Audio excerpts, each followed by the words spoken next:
Amara and the Sneezing Volcano. On a pretend adventure in her backyard, Amara named a hill Mount Achu. When she tapped it with her toy shovel, it actually sneezed.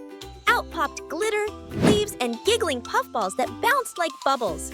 "Sorry," the volcano said, "I'm ticklish." Amara laughed and gave it a flower to calm the sneezes.